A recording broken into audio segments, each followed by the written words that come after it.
Chillcast MMA. Today, just wanted to continue another discussion about something that we were talking about earlier in the week.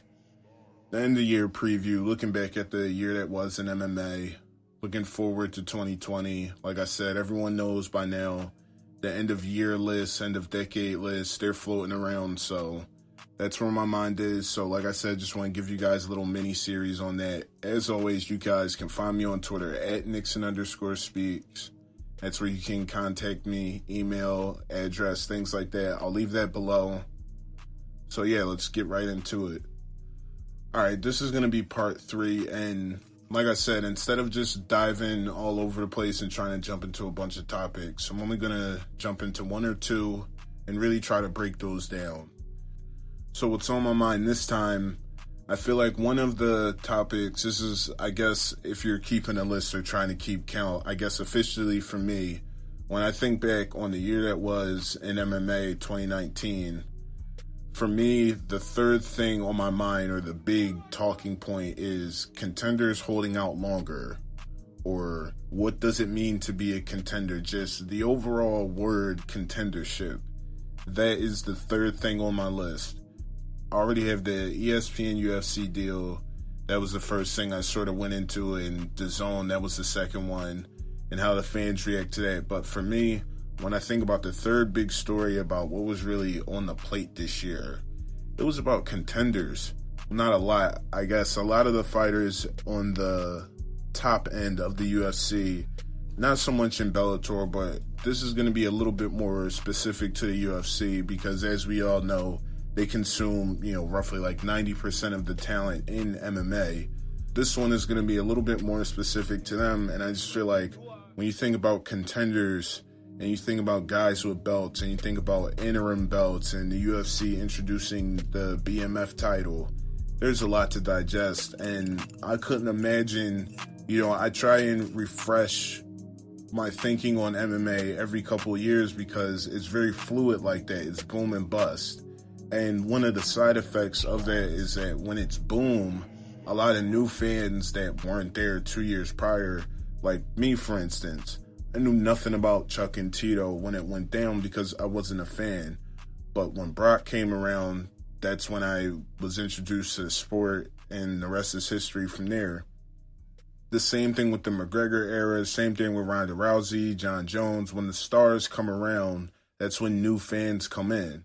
And I feel like one of the things for this year that I've been trying to keep a tab on, or just try to understand and keep up with, is just contendership. And you have guys, so I guess my exhibit A for this would be, you look at a contender that, but first, before I get into it fully, I want to set the table, because once I go into my examples, I don't want anyone sort of confused as to why I'm sort of saying all this, because it's gonna, I don't want to start throwing numbers and making it into an official list.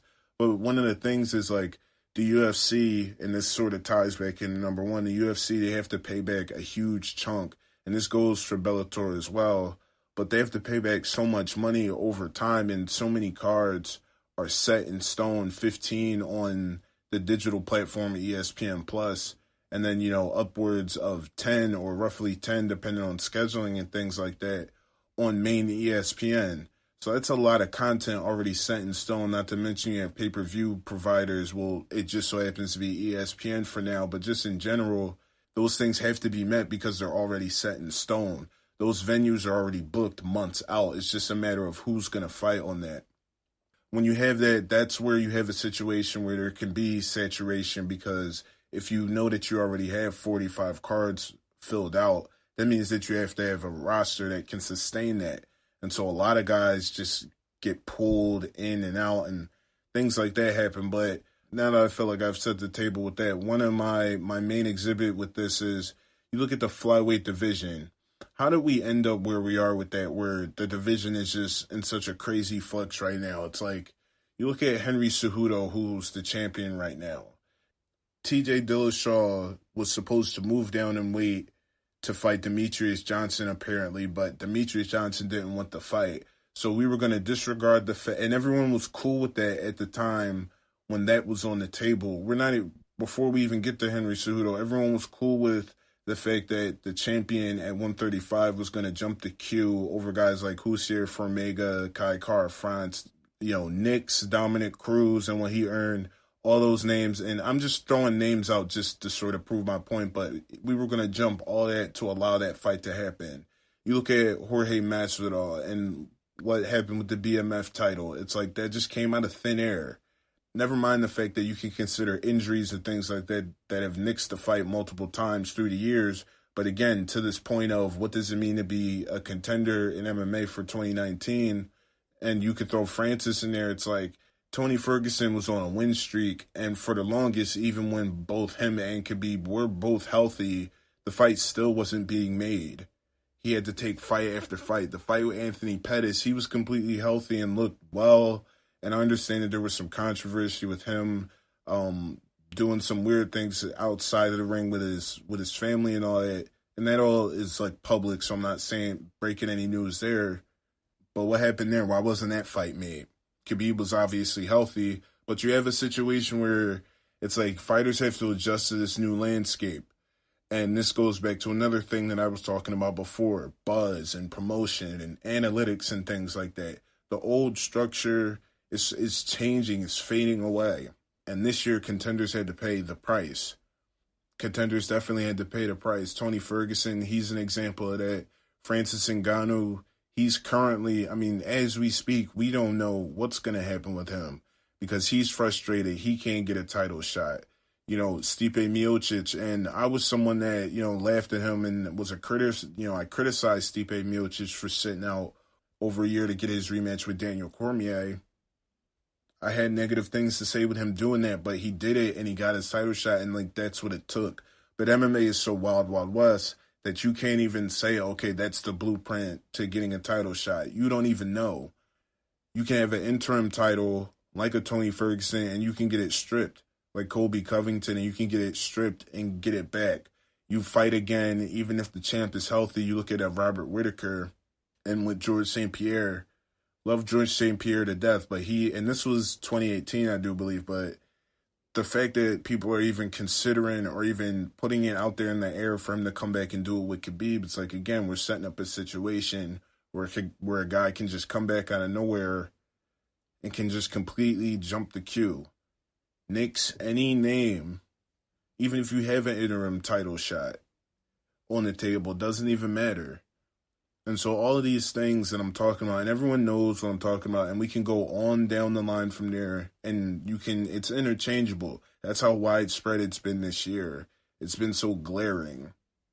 But yet for some reason, I don't feel like people are talking about it enough. I don't know what the fix to this could possibly be, but I do know that some of the possible fallouts from that in this new era, I think people are going to actually feel it. I said before that with Kawhi Leonard, who is a basketball player who plays for the Los Angeles Clippers, I referred to him before as someone that does load management, and because of that, some of the ESPN heads. And this is also something that I guess I'm going to refer to later down the line. But him and his load management, ESPN, they weren't really feeling it. And I feel like you have a situation where you have USADA in the ring, and they're taking fighters out, even though they are pulling back a little bit. And maybe that's something we can talk about later on down the line, too, as something that is another story to watch for the year, or especially looking forward as that deal begins to wind down. But you have USADA out there. They take fighters off the board at random. Cards get changed. You never know what's going to happen. You have contenders that now hold out longer to try and get their title shot. So that's wild, wild west. You have fighters, you have champions that now when they get their belt, because they had to claw their way and do triple backflips to get that title shot to begin with, now they're holding on their belt longer before they even turn around and give the next man up his chance. So now what do you think the next person is going to do? Do you think they're just going to break the cycle? One of the things that I'm frustrated about with Khabib is that when he first got the belt, he said that he was going to turn around and give Tony Ferguson the title shot right away. We sit here today all the way in December at the end of 2019 in the fight, and we're just now starting to get ready for this thing to go down. And once again, I'm not talking about the times that they made the fight and it fell through. I'm talking about the times that they were both completely healthy, and for whatever reason, Khabib ends up fighting Dustin Poirier. Tony Ferguson has to fight Anthony Pettis, and this fight just never gets made. Conor McGregor and the whole nine. Now, what do you expect to happen if Tony Ferguson actually wins once this fight goes through? Do you expect him to just turn around and fight the Q like we expect things to go down like it's 2010, 2011?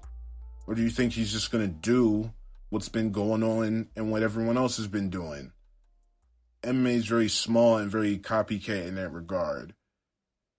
It's small in the sense that if you see what one person is doing and you copy it, it can spread a lot faster and its effects can be felt very fast. And it goes from, you look at 5 years ago to now, it's very different in how fighters approach fight negotiation. That has evolved to where it's actually a thing now, to where you don't know, a card could be coming up 2020 MSG November. We pretty much know that that's set in stone. From now until then, because it's December, we're just sitting by and we're just waiting and we're biding our time. We have no idea what's going to be on that card, and it's fine right now because we have so many cards to go until then. But if it's September and we're still waiting for the main event and people are waiting to buy tickets and people are waiting to fly out and save money, how much do they save? All of these things that they have to consider, they have less time to do that. It's starting to affect the consumer. And again, we talk about the bottom line from business because we know MMA is boom and bust. Habits can affect the sport. Little habits that you might not think of. Things that happen now that the effects you might not see play out for 6, 7 months.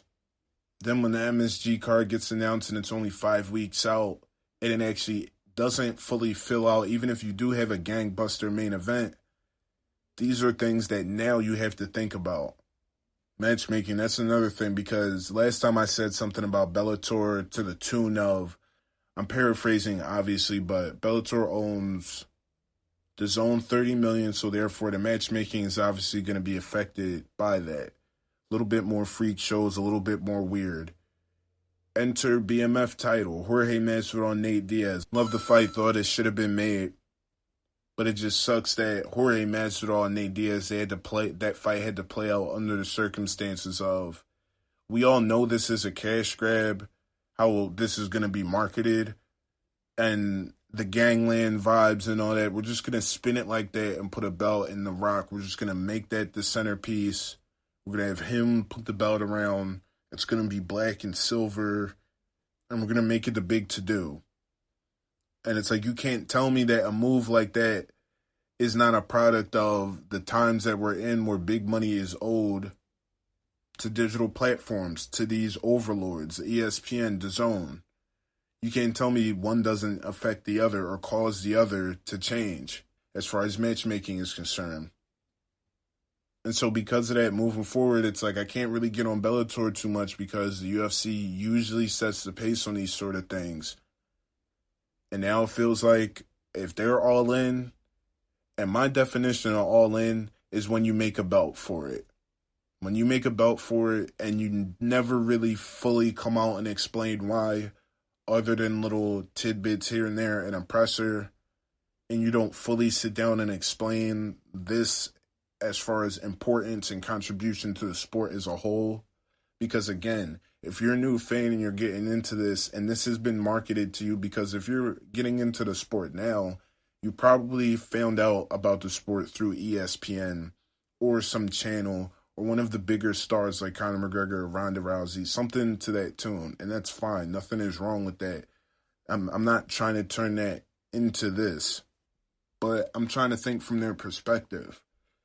If I'm just getting introduced to the sport and I'm like, okay, this is a new sport, so let me check out the rankings, and I don't know yet about things like that, so I'm looking for markers, like what is going on? I'm trying to figure this thing out.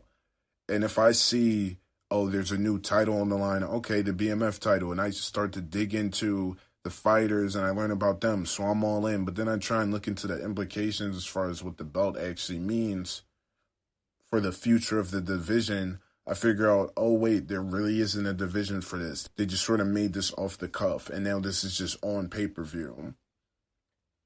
So again, if I'm a new fan, I don't know how I feel about that if we're talking about bringing new fans in and expanding this thing. And you have interim titles floating around, and there's two guys with an undisputed title, and one guy's injured, but there's another guy with the belt.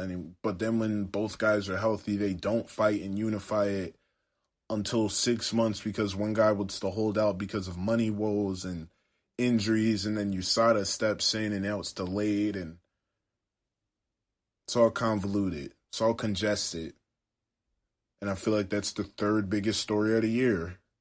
And another thing that I want to talk about in a little bit of a more formal sense is what's going on as far as MMA in the past decade.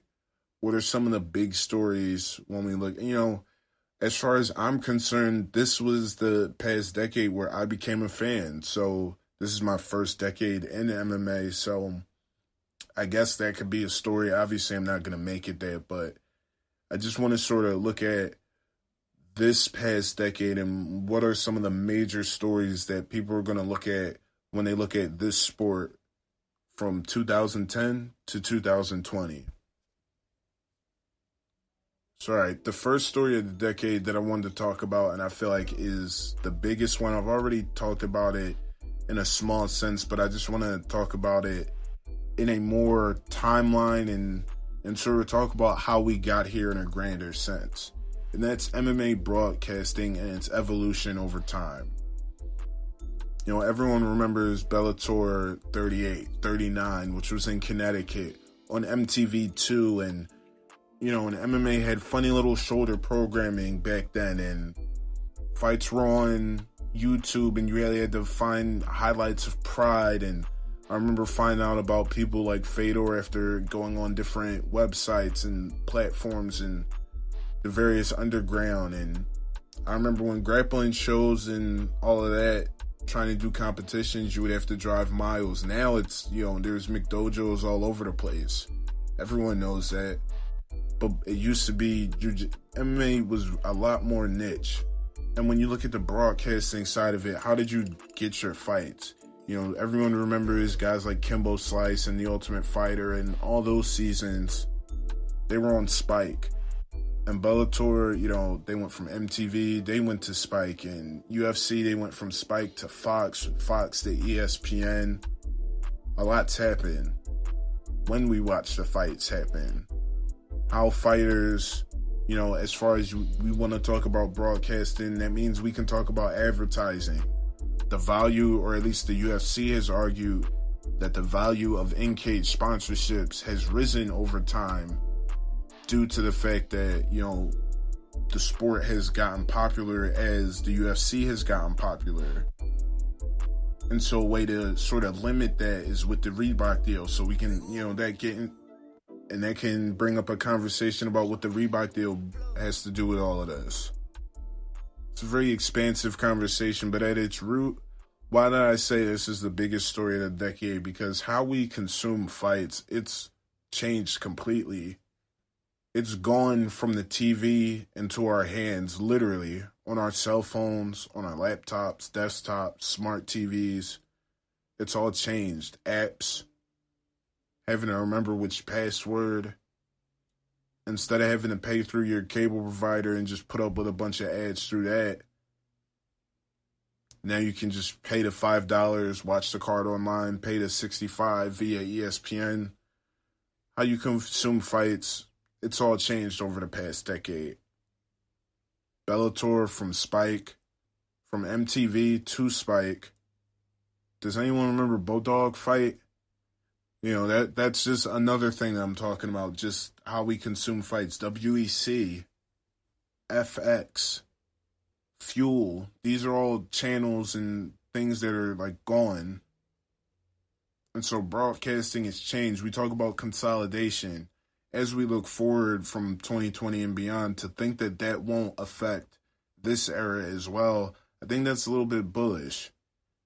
ESPN Plus, due to the fact that it's such a machine, or it has a machine behind it in ESPN, I don't think that's foolish to say it'll be on the opposite end of the next decade. It'll probably still be here. But will MMA still be on it in any capacity? If so, will it even still be the UFC, and in how much, and in how important? That's a different discussion. But will the zone still be around? What promoters that are here now, who's going to jump on board even more? Who's going to step back? Will there be a dip back? What gets consolidated? These are all questions that I'm looking forward to. And I feel like they're exciting because I don't feel like this arm race, this Silicon Valley money that promoters are trying to get to, I don't feel like it's over at all. It's just really starting. It's going to be interesting because of things like I talked about earlier, like injuries, longer holdouts, guys switching weight classes. So fans have a harder time trying to figure out like who goes where. So it just, if you're someone looking for a legitimate sport, do you hold that against the UFC? Do you hold that against the UFC or MMA in any way? You know, we always had this conversation about the legitimacy of the sport. Is that something that new people look at? The champ era, things like that. They all affect how people, new people really, not the people that have already been here, we pretty much know what it is by now. But new fans, this could affect how they look at the hierarchy. And so how does that relate to MMA broadcasting? Again, that's things like the bottom line. And the bottom line, that can affect who gets consolidated, who can expand. These partnerships, how do they evolve? And so far as we sit here heading into 2020, at the forefront, it's the UFC, it's Bellator, Combate Americas, PFL. You can throw them in there because they are on these platforms as well, so don't just want to leave them out completely. One Championship, they're doing their own thing. Everyone's pretty much going digital, but the ones at the forefront, UFC, Bellator, DAZN, ESPN. And it's going to be interesting to see heading forward how this all really shakes out. I think it's been huge. How we consume the sport, how we look at our stars, the access, all that has changed. Broadcasting, how we consume the fights, all that has expanded. It's all cleaner now. It looks cleaner. It looks different. Everybody's gotten a lot more buttoned up. It's expanded as well and taken steps from being on places like MTV2 and Fuel TV and FX, FS2. It's gone from places like that to being on places like ESPN. If there's another place to go up from there, I don't really know what it is. Is it all about maintaining now? Is that the long-term game plan? Can it be done? Will we sit here at the end of 2029 and look back on, man, this was really successful, they pulled it off? Or will there be some new game changer that comes in and MMA just takes another step forward that we didn't see coming? The fighters, they've once again, every one thing that I've missed out on all this is I never got to mention the fighters really as far as how much money they made off of this because they missed out on so much of it. From Spike to Fox to ESPN, hundreds of millions of dollars, all trading hands, all being used as leverage to sign new deals. The fighters haven't gotten a penny of it. Will that change? And if that does change, will that affect the dollars that the UFC can get ultimately? This deal's going to be up at some point. They're going to go to the negotiating table with a new broadcast partner at some point. And will the fighters have representation there finally? So again, I'm going to make this one a little bit shorter, but those are the two stories for me. I'm going to have part 4 up soon, but again, like I said, you can find me on Twitter at Nixon_speaks. And I'll have my contact info. You guys can reach out to me. Let me know what you guys want to hear. But as far as 2019 is concerned, my number 3 and number 4 things that I think about: contenders, them holding out longer. Injuries, holdouts, switching weight classes, the champ era. fighters having to increase marketing to adjust to the new landscape, which in turn can affect the bottom line, which could in turn affect in the long run how these different broadcast partners or the UFC and various other promoters, how they decide to deliver the product and its volume, how much fighters they need to sign, and so on. All of this is fluid. And my first story for the decade is MMA broadcasting and its evolution. Or, to keep it simple, how we consume the fights and how that's changed over time. So alright, that's it for this one. You can find me on Twitter, Nixon_speaks. See you guys later on in the week.